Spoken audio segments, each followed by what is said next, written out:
తాతగారు, రేపు మా పాఠశాలలో స్వాతంత్ర దినోత్సవం జరుపుకుంటారు. స్వాతంత్ర దినోత్సవం ఏంటి తాతయ్య? ఎందుకు ఆగస్టు 15 జరుపుకుంటారు తాతయ్య? దానికి మనకి విదేశీయులు మన మీద అధికారం చలాయించే పద్ధతి వద్దు అనుకుని మనం సొంతంగా నిర్ణయం తీసుకోవడానికి కావాల్సిన అధికారం, మన వ్యవహారం మనం చూసుకోవడానికి, మనకు వాక్ స్వాతంత్రం ఉండడానికి, తర్వాత మన అభివృద్ధి చెందడానికి మనం ఏం చేయాలి మనమే ఆలోచించుకోవడానికి కావాల్సిన స్వేచ్ఛ ఉండడమే స్వాతంత్రం గురించి చెప్పాలి. ఇది ఆగస్టు 15కి ఎందుకు స్వాతంత్రం జరుపుకుంటున్నాం అంటే, ఆగస్టు 15 నాడు మనకి బ్రిటిష్ వాళ్ళ దగ్గర నుంచి మీకు స్వాతంత్రం ఇచ్చేసాం, మీరు మీ దేశాన్ని మీరే సొంతంగా పరిపాలించుకోండి, మేము ఎటువంటి పరిపాలనలోనూ మేము కలగజేసుకోము, మీ దేశం మీ ఇష్టం మీ స్వతంత్రత అని చెప్పి వాళ్ళు ఆ రోజున ప్రకటించారు. అందుకోసం అని చెప్పి ఆ రోజున మనం స్వాతంత్ర దినోత్సవం జరుపుకుంటాం. లార్డ్ మౌంట్ బాటన్ టైంలో మనకి బ్రిటిష్ వాళ్ళ తరఫున మౌంట్ బాటన్ ఈ సంగతి నెహ్రూ గారికి, గాంధీ గారికి ఆగస్టు 15న స్వాతంత్రం గురించి మనకి చెప్పారు. అందుకోసం అని చెప్పి స్వాతంత్ర దినోత్సవానికి మనం 20వ తారీఖున, తర్వాత జనవరి నెలలో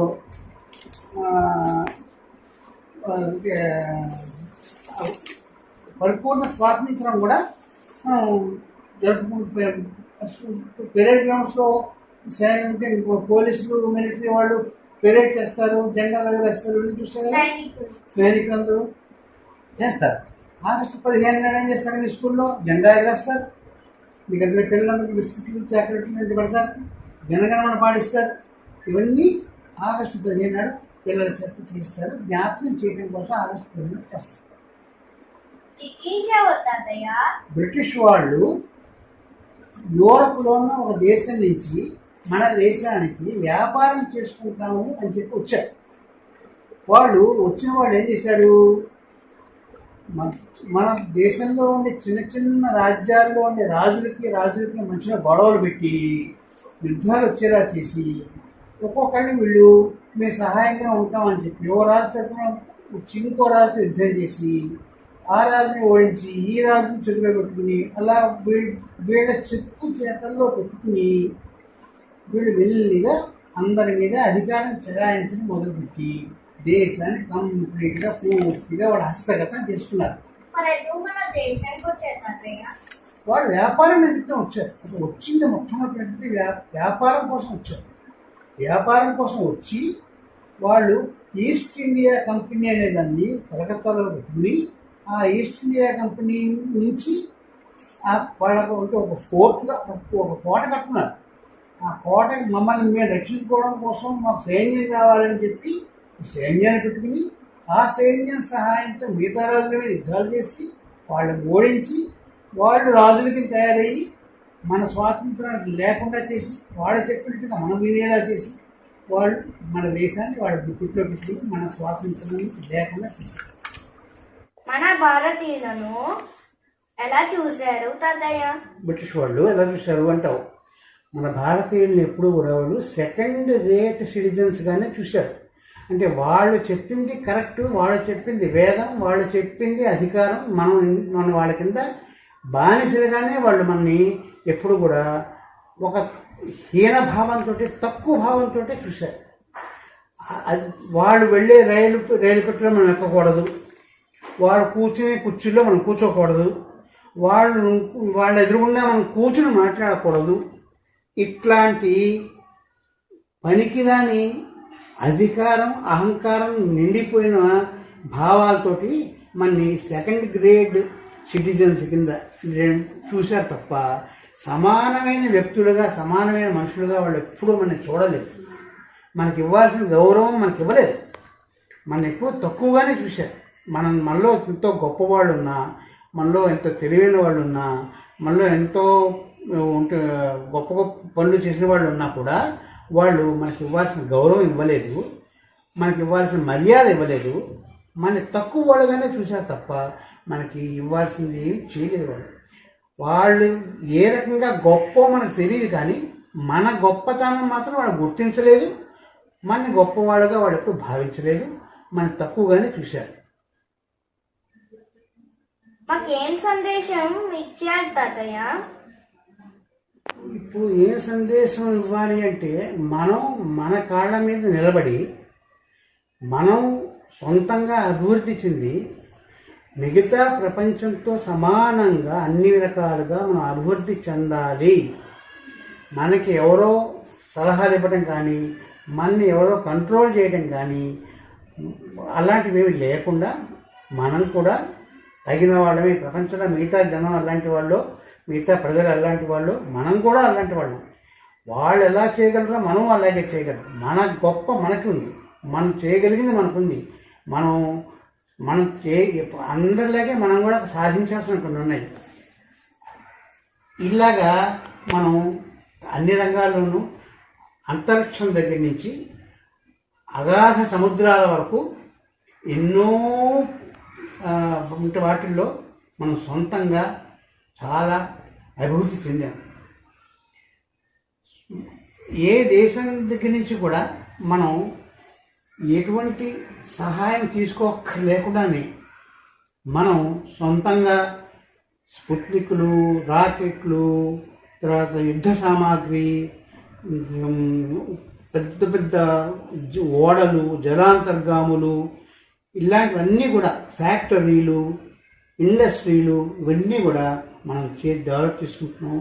తర్వాత ఆహారానికి మనకి ఇబ్బంది లేకుండా ఆనకట్టలు కట్టుకుని జలం సముద్రంలో కానీ జలం వెళ్ళిపోకుండా వాటిని నిల్వ చేసుకుని అవసరానికి కావాల్సినట్టుగా ఆ నీరు తీసుకుంటూ పంటలు పండించుకుంటూ మనకి కావలసిన ఆహార పదార్థాలు మనమే తయారు చేసుకుంటూ ఏ దేశం మీద మనం ఆధారపడకుండా మనం అభివృద్ధి చెందుతున్నాము. తర్వాత ఇంకా మనం చేయవలసింది అయిపోలేదు, ఇంకా ఎంతో ఉంది. ప్రపంచం ఎన్నో రకాలుగా ఎంతో గొప్పగా ఆధునిక శాస్త్రాల్లో, విజ్ఞాన శాస్త్రాల్లో, అణువిజ్ఞాన శాస్త్రాల్లో ఎంతో అభివృద్ధి చెందుతోంది. మనం కూడా వాడలాగే ఒక్కొక్కటి సాధించుకుంటూనే వస్తున్నాం. చేత మీరు మీ పిల్లలు బాగా చదువుకోవాలి, సైన్స్లు, విజ్ఞానం ఇవన్నీ బాగా ఇంప్రూవ్ చేసుకోవాలి. మన దేశాన్ని మీరు అత్యుత్తమంగా నిలబెట్టడానికి మీ వంతు ప్రయత్నం ఖచ్చితంగా చేయాలి. ఇది ఎవరు నీ సొంతానికి నా సొంతానికి కాదు, మన దేశం యొక్క అభివృద్ధికి, మన హిందూ దేశం యొక్క గొప్పతనానికి మనం చేయగలిగింది మనం ఖచ్చితంగా పరిపూర్ణంగా మనం ఏదైతే చేయాల్సిన అవసరం ఉందో అది పూర్తిగా చేసి తీరుతాము అన్న అభిప్రాయంతో మీరందరూ కూడా చక్కగా చదువుకోవాలి, బాగా శ్రద్ధ పెట్టాలి, ఆరోగ్యం జాగ్రత్తగా ఉండడానికి ఆటల్లో పార్టిసిపేట్ చేయాలి, ఆరోగ్యం బాగా చూసుకోవాలి, మంచి చదువుకోవాలి. తర్వాత ఈ తోటి వాళ్ళతో మీ క్లాస్మేట్లు, కొంచెం పెద్దవాళ్ళు, అలాగే ఇంటికి వచ్చే బంధువులు, సమాజంలో మిగతా వాళ్ళు, వీళ్ళందరి పట్ల, పెద్దవాళ్ళందరి పట్ల ఎవరికి ఇవ్వాల్సిన మర్యాదలు, గౌరవాలు అవన్నీ ఇవ్వడం నేర్చుకోవాలి. ఒక మనిషి ఏ రకంగా ఉంటే అందరూ అతన్ని అభినందిస్తారో ఆ రకంగా ఉండడానికి మీరు కావాల్సినటువంటి సలహాలు, అభిప్రాయాలు మీ గురువుల దగ్గర నుంచి తీసుకోవాలి, తెలిసిన వాళ్ళ దగ్గర నుంచి తీసుకోవాలి. అవి జాగ్రత్తగా అర్థం చేసుకోవాలి. మంచి పౌరులుగా, మంచి విద్యార్థులుగా, మంచి శాస్త్రజ్ఞులుగా మీరు అభివృద్ధి చెందాలి. దేశాన్ని పైకి తీసుకురావాలి, మన దేశాన్ని పేరు నిలబెట్టాలి. ఏ దేశం ఎగినా, ఎందు కాలిడినా ఒకటరా నీ తల్లి భూమి భారతిని అన్న మాట మనం ఎప్పుడు గుర్తుపెట్టుకోవాలి. ఎప్పుడు అలాగే ధ్యాసలో ఉండాలి. మనం చేయాల్సింది మనస్ఫూర్తిగా 100% పూర్తిగా ఎంతో సంతోషంగా చేయాలి. దానివల్ల దేశం బాగుపడుతుంది, మనం బాగుపడుతుంది. నెహ్రూ గారు, గాంధీ గారు మనకి స్వాతంత్రం వచ్చిన కొత్తల్లో చెప్పిన సలహా ఏంటి అంటే, గ్రామాలు బాగుపడితే, నగరాలు బాగుపడితే దేశం బాగుపడుతుంది అన్నారు. స్వాతంత్రం వచ్చినప్పుడు మనకి ప్రధానమంత్రి నెహ్రూ. ప్రధానమంత్రి నెహ్రూ, ఈ నెహ్రూ గారికి సహాయంగా ఉండి, నెహ్రూతో పాటు ఈ స్వాతంత్రం రావడానికి కృషి చేసిన గాంధీ గారు, వీళ్ళందరూ ఏమని చెప్పారంటే, గ్రామ స్వరాజ్యం అనేది అభివృద్ధి చేస్తే గ్రామాలు, పట్టణాలు, నగరాలు, ఆ రకంగా దేశం మొత్తం అంతా కూడా అభివృద్ధి చెందుతుంది. అప్పుడు అందరూ సుభిక్షంగా ఉండొచ్చు అన్నారు. మీ పిల్లలు ఏం చేయాలి? గ్రామ స్వరాజ్యం దగ్గర నుంచి అసలు ఏమిటి, ఏ రకంగా గ్రామ స్వరాజ్యం అభివృద్ధి చేయాలి, స్వరాజ్యం అంటే ఏమిటి, గ్రామాలు ఎలా అభివృద్ధి చేయాలి, పట్టణాలు ఎలా అభివృద్ధి చేయాలి, ఇంతమంది జనం ఈ పాపులేషన్కి వేరే వాళ్ళ దగ్గర ఆధారపడకుండా మనకి మనం ఎలాగ సంపాదించుకోవాలి, ఎలా నిర్ణయించుకోవాలి, ఏం చేసుకోవాలి, ఇవన్నీ ఆలోచించుకోవాలి. దీనికి కావాల్సిన విజ్ఞానం ఎట్లా సంపాదించాలి, ఇవన్నీ కూడా మీరు మీ ఉపాధ్యాయుల దగ్గర, మీ టీచర్లు వాళ్ళ ఉపాధ్యాయుల దగ్గర, మీ సీనియర్లు ఎవరైనా అనుభవజ్ఞులు తెలిసిన వాళ్ళు వాళ్ళ దగ్గర, పెద్దవాళ్ళ దగ్గర అడిగి తెలుసుకుంటూ ఉండాలి, అర్థం చేసుకోవాలి. వీలైనంత వరకు కూడా దాన్ని ఆచరణలో పెట్టడానికి ప్రయత్నం చేయాలి. ఇది నా సలహా. మీ తాతగారు స్వాతంత్ర పోరాటం చేసిన వాళ్ళు ఎవరన్నా తెలుసా? అడుగుతున్నది ఏంటి? నాకు స్వాతంత్ర పోరాటం చేసిన వాళ్ళతో ఎవరితో పరిచయం ఉందా, తెలుసా? ఇంకా అడుగుతున్నావు. స్వాతంత్రం వచ్చే టైంకి నేను పుట్టలేదు, నాకు ఎప్పుడో చిన్నప్పుడే వచ్చేసింది స్వాతంత్రం. అయితే నువ్వు పుస్తకాలు చదువుకుంటున్నావు కదా, స్వాతంత్ర వీరులు వాళ్ళు వీళ్ళు అని. అలాగా నేను కూడా చదువుకున్నదే నాకు తెలుసు. అల్లూరు సీతారామరాజు ముందర అల్లూరు సీతారామరాజు ఎందుకు చెప్పాను?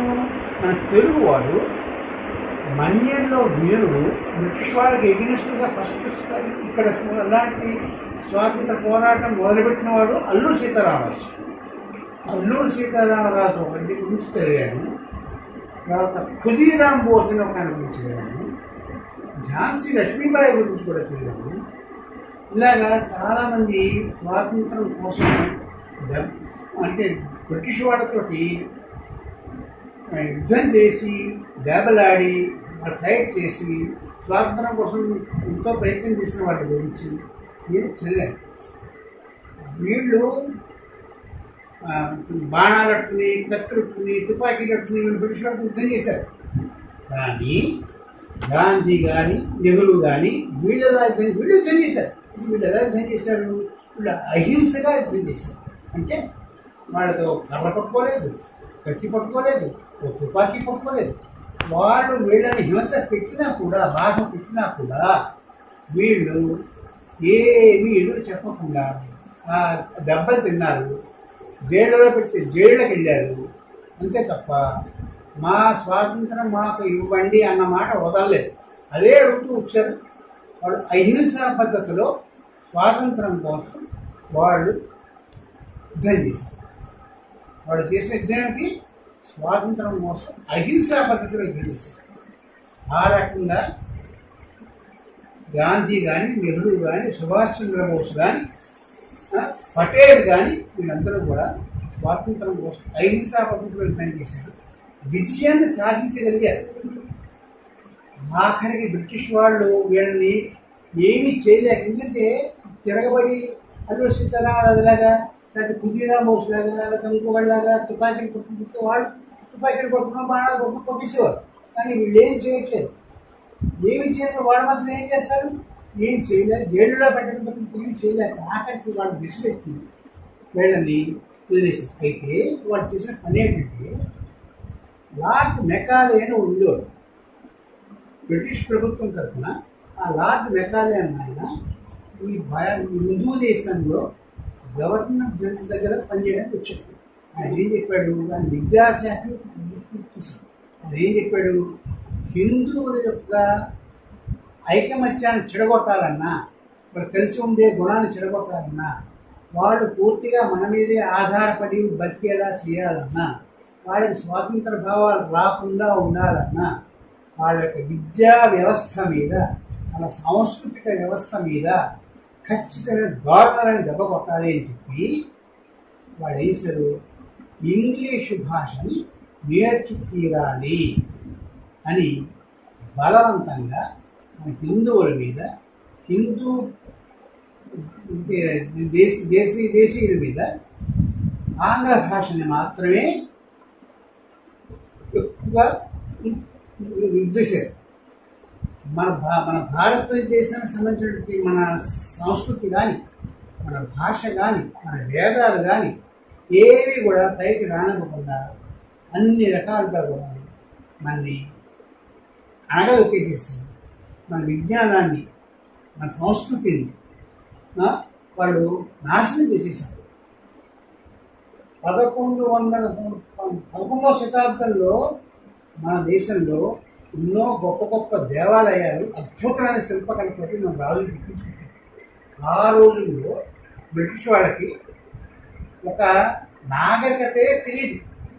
ఆ నాగరికత కూడా తెలియనటువంటి ఆ శతాబ్దంలో ఉన్న మనుషుల కన్నా మనకి అప్పటికే నగరాలు, తర్వాత రాజ్యాలు, రాజులు, ఒక పద్ధతి ప్రకారం జీవితాలు, దేవాలయాలు, సంస్కృతి, విద్య ఇవన్నీ ఉన్నాయి. ఇవన్నీ కూడా బ్రిటిష్ వాళ్ళు కావాలని నాశనం చేసి మనల్ని అన్ని రకాలుగా బానిసలుగా తొక్కి పెట్టడం కోసం మనకి చేయవలసిన నష్టం అంతా చేశారు. ఇట్లాంటి నష్టాలన్నీ పోవాలి, మనంతా మనం కూడా గొప్పవాడు అవ్వాలి, వాళ్ళు మనని శాసించడం ఏమిటి అని చాలామంది దేశానికి మనకి స్వాతంత్రం వస్తేనే తప్ప మనం అనుకున్నవి తీసుకోలేము, మన గొప్పలను చూపించుకోలేము, మన కాళ్ళ మీద మనం బతకలేము, మనం ఎప్పుడు కూడా ఇంకోటి మీద ఆధారపడాల్సి వస్తుంది, ఆ పద్ధతి మనకు రాకూడదు, మనంతరం మనం నిలబడాలి అని దానికి కావాల్సిన స్వాతంత్రం. ఈ స్వాతంత్రం వస్తేనే మనం భవిష్యత్తుని ఎక్కువగా నిర్ణయించుకుని అలా అన్ని రకాలుగా కష్టపడి ఈ స్వాతంత్రాన్ని సంపాదించారు. ఎంతోమంది చనిపోయారు స్వాతంత్రం సంపాదించడం కోసం. అంతమంది చనిపోయి ఇంత కష్టపడి సంపాదించుకున్న స్వాతంత్రాన్ని మనం ఎంతో జాగ్రత్తగా కాపాడుకోవాలి, దానికి ఎంతో విలువ ఇవ్వాలి, దానికి ఇవ్వాల్సిన మర్యాద ఇవ్వాలి. ఈ పిల్లలందరూ చేసింది ఏంటి, స్వాతంత్రం అంటే ఏమిటి, ఎందుకు వచ్చింది అని అలాటపాగా తెలుసుకోకూడదు. దానికి ఇవ్వాల్సిన విలువ, దానికి ఇవ్వాల్సిన గౌరవం, అర్థం తీసుకొని చక్కగా భవిష్యత్తులో ఈ దేశాన్ని ఇంకా ఇంకా ఇంకా పైకి తీసుకురావడానికి మీ వంతు ప్రయత్నం తప్పకుండా చేయాలి. థ్యాంక్ యూ తాతయ్య. ఇంకా నా స్నేహితులతో కూడా చెప్తా ఇదంతా. God bless you. Thank you తాతయ్య.